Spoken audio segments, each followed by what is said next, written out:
We're now about 80 days until Bitcoin's fourth ever block subsidy halving.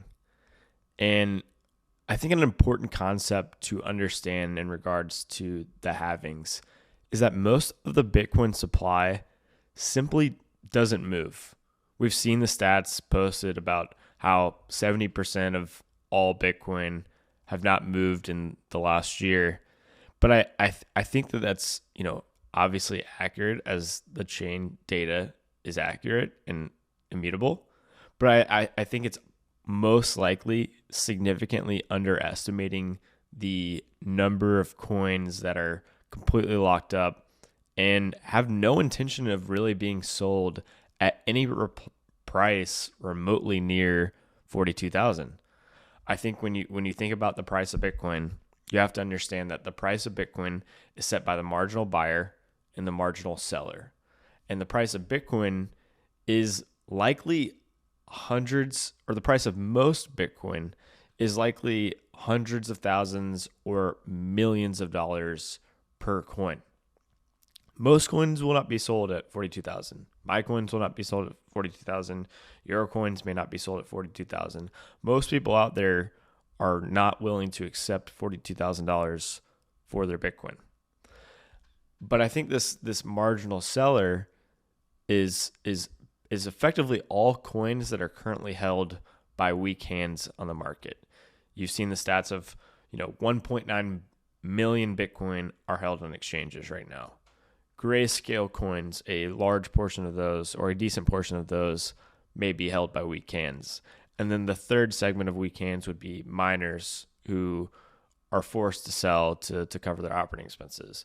And so a very, very large majority, I would say more than 70% of all coins out there, is held by, strong hands, someone that is not effectively the marginal seller, someone that's not looking to part ways with their Bitcoin at $42,000 per coin. And so I think this pool of marginal sellers, or this pool of weak-handed Bitcoin holders over the last 2+ years, has been shrinking pretty aggressively. And I think the halving is a big deal because it's about to cut this flow of new coins into weak hands. Miners who are mining Bitcoin via the block subsidy, and they are forced sellers to cover their electricity expenses, to cover their machine purchases, etc. This is about to be cut in half. And it's at a time when all of the coins from all the other two segments of marginal sellers are severely being drawn down as well, right? We've seen exchange balances down by over 1 million coins since 2020. GBTC is down over 100,000 coins in a couple weeks. And pretty soon this pool of marginal sellers will dry up. And I think that, this has kind of already happened it started to happen over the end of 2023 and, the beginning of 2024, where the price has been slowly to drift up, right? It's beginning to get more aggressive over time, but it's been slowly drifting up, which kind of has this positive feedback loop where as the price of Bitcoin goes up, it eliminates more marginal sellers. Like if you have a Coinbase account and you have some Bitcoin there and the price is going up, you may not sell anymore. If you were going to sell your Bitcoin, you may have already sold. So maybe even those segments of Bitcoin products, those segments of the marginal sellers, exchanges, and GBTC, maybe those segments even decide to start holding and not be as weak-handed as they have been in the past.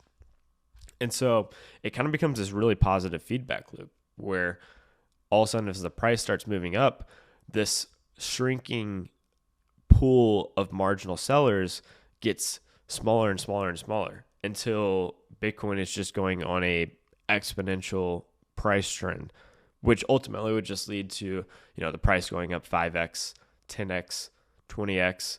And that is what causes the older coins to begin moving, which is just kind of where wealthy holders are, going to take a little bit off the table. And you can see this is exactly what happens in the HODL waves, which is the on-chain data, right? Like you can see that during the peaks of the previous bull markets, 2011, 2013, 2017, 2021, the coins that have moved in the last year, there's more of them. There's more coins moving because, if you have $50 million of Bitcoin and it becomes $250 million, you might take a few $1 million off the table. And that's, exactly what happens. And that's kind of what sets in the price top, or prevents the price from even going up to even higher levels. And then that bear market sets in. And so that's what I think is really going to happen over the next couple of years. And I think people are underestimating the halving because they don't really understand how few marginal sellers are really left on the market. Most Bitcoin just doesn't move. And so I think that halving flows, or the halving flows and the ETF flows and the easing macro conditions are really all setting up a perfect storm for Bitcoin in 2024 and 2025.